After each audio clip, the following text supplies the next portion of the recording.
নমস্কার বন্ধুরা, আমার চ্যানেলে সকলকে স্বাগত। প্রতিদিনের মতো আবারও চলে এলাম নতুন একটা রেসিপি নিয়ে। আজকে আপনাদের সঙ্গে শেয়ার করছি কাঁঠাল দানার ডাল। সাদা খোসাগুলো বটি দিয়ে ছাড়িয়ে নিয়েছি, ছাড়িয়ে ঠিক কুসুম গরম জলে 1 ঘন্টার জন্য ভিজিয়ে রেখেছিলাম। তারপর ঘষে লাল খোসাটা তুলে নিয়েছি। এবার দানাগুলো প্রেসার কুকারে খুব ভালোভাবে সিদ্ধ করে নেব। কাঁঠালের দানাগুলো সিদ্ধ করে খুব ভালোভাবে ম্যাশ করে নিয়েছি। আপনারা চাইলে মিক্সিতে পেস্ট বানিয়ে নিতে পারেন। আমি গ্লাস দিয়ে এটা খুব সুন্দরভাবে ম্যাশ করে নিয়েছি। গ্যাস অন করে একটা কড়াই বসিয়ে দিয়েছি। কড়াইতে দিয়ে দিচ্ছি কিছুটা তেল, শুকনো লঙ্কা, তেজপাতা, জিরা ফোড়নে দিয়ে দিচ্ছি। একটু নাড়াচাড়া করে ভেজে নেব। ফোড়নটা ভাজা হয়ে গেছে, পেঁয়াজ কুচি দিয়ে দিচ্ছি।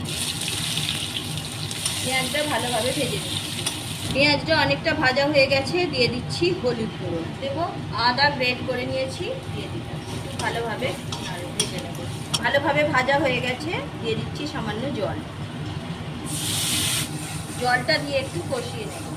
অল্প করে দিলাম লঙ্কার গুঁড়ো আর জিরে গুঁড়ো, আরও একটু নাড়াচাড়া করে দিলাম। এটা কাঁঠালের দানার যে পেস্টটা দিয়ে দিচ্ছি। কাঁঠাল দানা দিয়ে দিলাম, সামান্য একটু জল দিচ্ছি। খুব ভালোভাবে কষিয়ে নেব। মশলার সঙ্গে ভালোভাবে কষিয়ে নিয়েছি। এবার পরিমাণ মতো জল দিয়ে দেব। জল দিয়ে এইভাবে নাড়তে থাকবে। ডাল খুব ভালোভাবে ফুটে গেছে। এবার একটা ডাল কাটা নিয়েছি, ডাল কাটা দিয়ে এইভাবে ঘেঁটে নিচ্ছি। পরিমাণ মতো নুন দিয়ে দিলাম, সামান্য চিনি, 2টো চেরা কাঁচা লঙ্কা দিয়ে দিলাম।